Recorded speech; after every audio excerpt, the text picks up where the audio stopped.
Hello everyone and welcome to my channel. I hope आपने मेरी previous videos देखी होंगी। आज हम बात करेंगे power of superior officers of police की अंडर सेक्शन 36 टू 40। ये चैप्टर 4 है हमारे सीआरपीसी का। तो चलिए स्टार्ट करते हैं।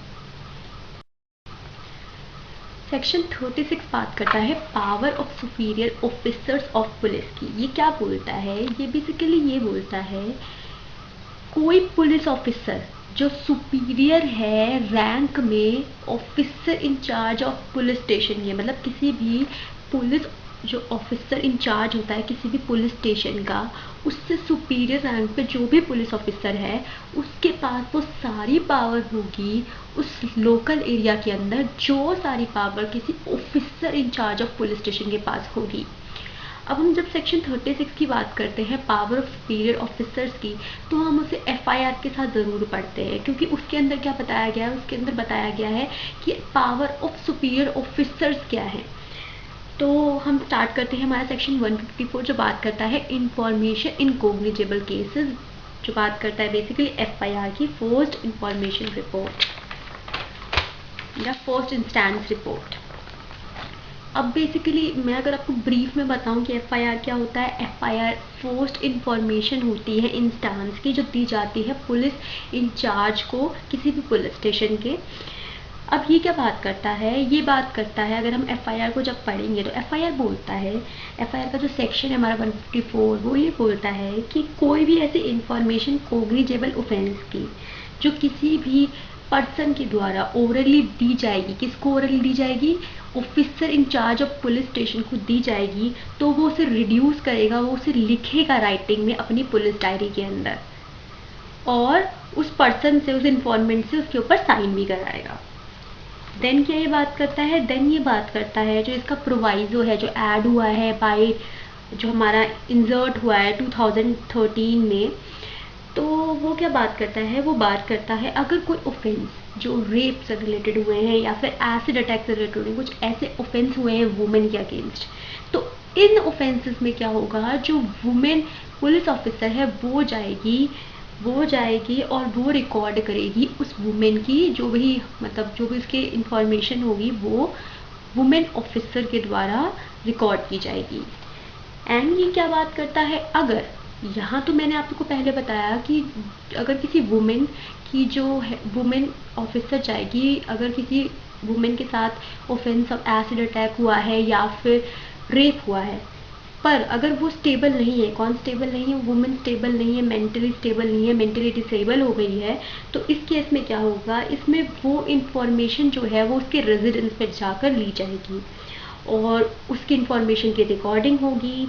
एंड ये बात करता है जो भी कॉपी होगी उस इंफॉर्मेशन की वो इन्फॉर्मेंट को दी जाएगी। और अब हम बात करते हैं कि अगर पावर क्या है सुपीरियर ऑफिसर की, जो बात की गई है हमारे सी क्लॉज के सबसेक्शन 3 में, इसमें ये बोला गया है अगर officer in charge of police station मना कर देता है कि नहीं, मैं अपनी जो है मैं इंफॉर्मेशन आपकी नहीं लिखूंगा, मैं आपकी एफआईआर नहीं लिखूंगा, तो उस केस में क्या होता है? जो हमारे जो सुपीरियर ऑफिसर ऑफ पुलिस होता है, जो सुपीरियर ऑफिसर होता है, वो क्या करता है?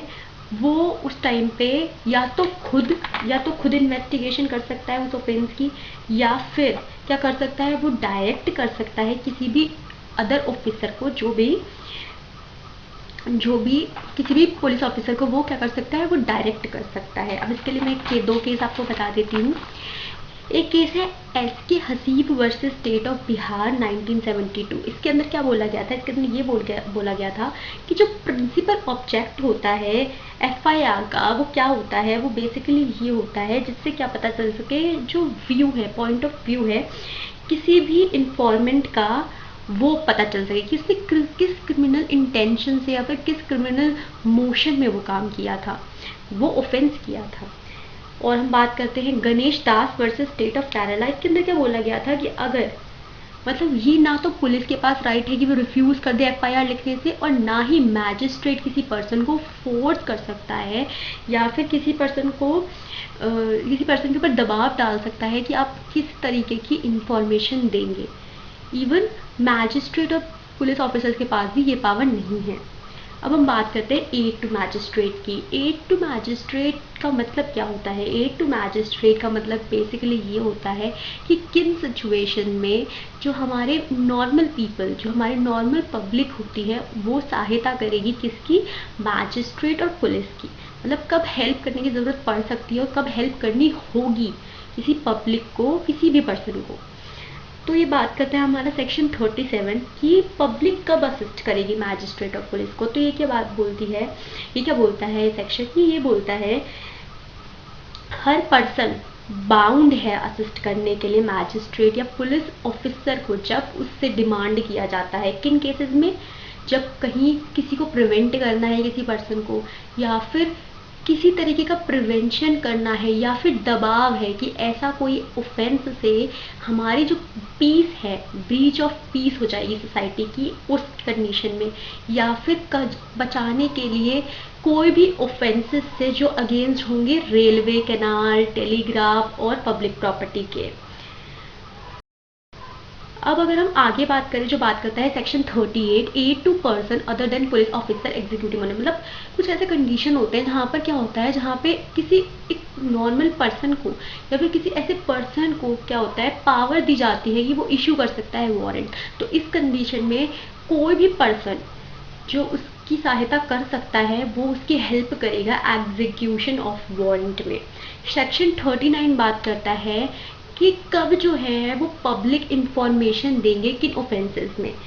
तो इसके अंदर क्या बोला जाता है कि जब जो हमारा सेक्शन 39 है वो क्या बोलता है, तो ये क्या बोलता है कि मतलब किस कंडीशन में जो पब्लिक है वो इंफॉर्मेशन देगी सर्टेन ऑफेंसेस के अंदर। इसमें बोला जाता है अगर कोई भी पर्सन जिसको अवेयर है, जिसको अवेयर पता है उस ऑफेंस के बारे में, कमीशन के बारे में पता है, इंटेंशन के बारे में पता है, किसके अंडर, किस ऑफेंस के अंदर, जो स्टेट के अगेंस्ट है या फिर पब्लिक ट्रैंक्विलिटी के अगेंस्ट है, या फिर कोई इलीगल ग्रेटिफिकेशन हुआ है, फूड, ड्रग्स, किडनैपिंग या फिर रॉबरी, ये जो इसके अंदर ऑफेंसेस मेंशन है उनके अंदर कहीं भी उन्हें या तो उसके कमीशन के बारे में या तो फिर उसके क्या उसको अवेयर है कि हाँ ऐसा ऑफेंस होने वाला है, या फिर इंटेंशन के बारे में पता है, तो वो क्या करेगा, वो उस पूरा जो उसका जो भी उसको इन्फॉर्मेशन पता है वो जाकर या तो मैजिस्ट्रेट को बताएगा या पुलिस ऑफिसर को। नीचे ये बोला जाता है कि ये जो इसकी ड्यूटी है ना, जो ये पब्लिक ड्यूटी है, वो सिर्फ इंडिया पे ही एप्लीकेबल नहीं होती, वो बाहर भी मतलब जो आउटसाइड इंडिया है वहाँ भी एप्लीकेबल होती है, लेकिन इस पर एक रीजनेबल रिस्ट्रिक्शन लगाई जाती है।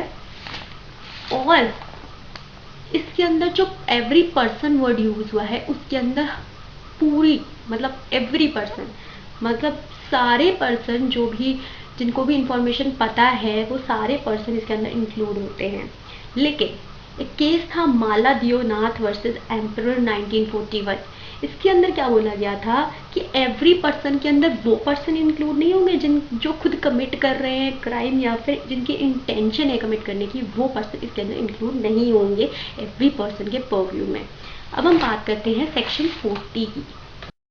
सेक्शन 40 बात करता है कि विलेज रिपोर्ट होगी, वो जो विलेजर्स हैं किस कंडीशन में जो विलेजर्स हैं वो दे सकते हैं अपनी रिपोर्ट, किसको, किसी भी ऑफिसर को। अब ये पहले एवरी पर्सन का बन गया था सेक्शन 39 में, तो 40 को बनाने की क्या जरूरत थी।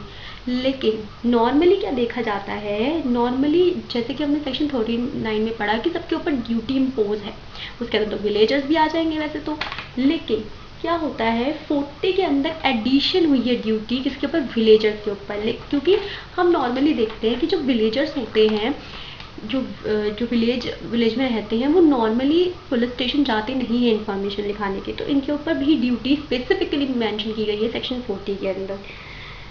तो इसके अंदर अगर हम पढ़े सेक्शन 40 के अंदर, तो ये बोलता है कि हर विलेजर जो रिसाइड कर रहा है विलेज में, जिसको पता है किसी भी ऑफेंस के बारे में या फिर उसके कनेक्शन में किसी भी चीज़ के बारे में, तो वो क्या करेगा, वो उस चीज़ की इंफॉर्मेशन देगा। और अगर किसी को कोई ऐसे पर्सन के बारे में पता है जो क्या करता है, जो इलीगल वर्क करता है या फिर स्टोल करता है, मतलब किसी प्रॉपर्टी को चुरा के बेचता है, या फिर ठग करता है, या फिर कोई ऐसा ऑफेंस करता है जिससे क्या हो सके, कोई ऐसा नॉन बिलेबल ऑफेंस करता है, या फिर कुछ ऐसा कोई भी ऐसा ऑफेंस आप मतलब आपको लगता है कि किसी पर्सन की इंटेंशन रही है या हो सकता है जिसकी वजह से किसी पर्सन की अननेचुरल डेथ हो गई है, अननेचुरल डेथ हो गई है, तो वो सारे जो केसेस हैं, वो सारे केसेस जो भी विलेजर है वो जाकर बता सकता है officer in charge of nearest police station को। तो इसके अंदर क्या है, विलेजर पे स्पेसिफिक ड्यूटी लगाई गई है। अब चाहे तो इसके अंदर बात की गई है कमीशन भी हो सकता है, अगर आपको कमीशन के बारे में पता है तो कमीशन के लिए भी हो सकते हैं, या फिर आपको लगता है मतलब आपको लग रहा है कि उस पर्सन की इंटेंशन थी या फिर इंटेंशन है उस एक्ट की, तो उस केस में भी चल सकता है। और क्या बताया गया है इसमें, और इसमें बात की गई है कि विलेज, विलेज के अंदर क्या इंक्लूड होता है, विलेज का मतलब क्या है, विलेज इंक्लूड्स विलेज लैंड, ठीक है। और इसके अंदर बताया गया कि प्रोक्लेम्ड ऑफेंडर कौन होते हैं, प्रोक्लेम्ड ऑफेंडर वो ऑफेंडर होते हैं, वो पर्सन होते हैं जो प्रोक्लेम ऑफेंडेड है by court under section 302, 304, 382 etcetera. और जो वर्ड ऑफिसर है वो इंक्लूड करता है member of panchayat of village, headman और any other officer of appoint. तो हमने आज बात करी सेक्शन 36 से 40 की। अगर आपको मेरी वीडियो पसंद आती है तो लाइक, शेयर एंड सब्सक्राइब करना ना भूलें। और अब इसके बाद हम बात करेंगे अरेस्ट की। And thank you.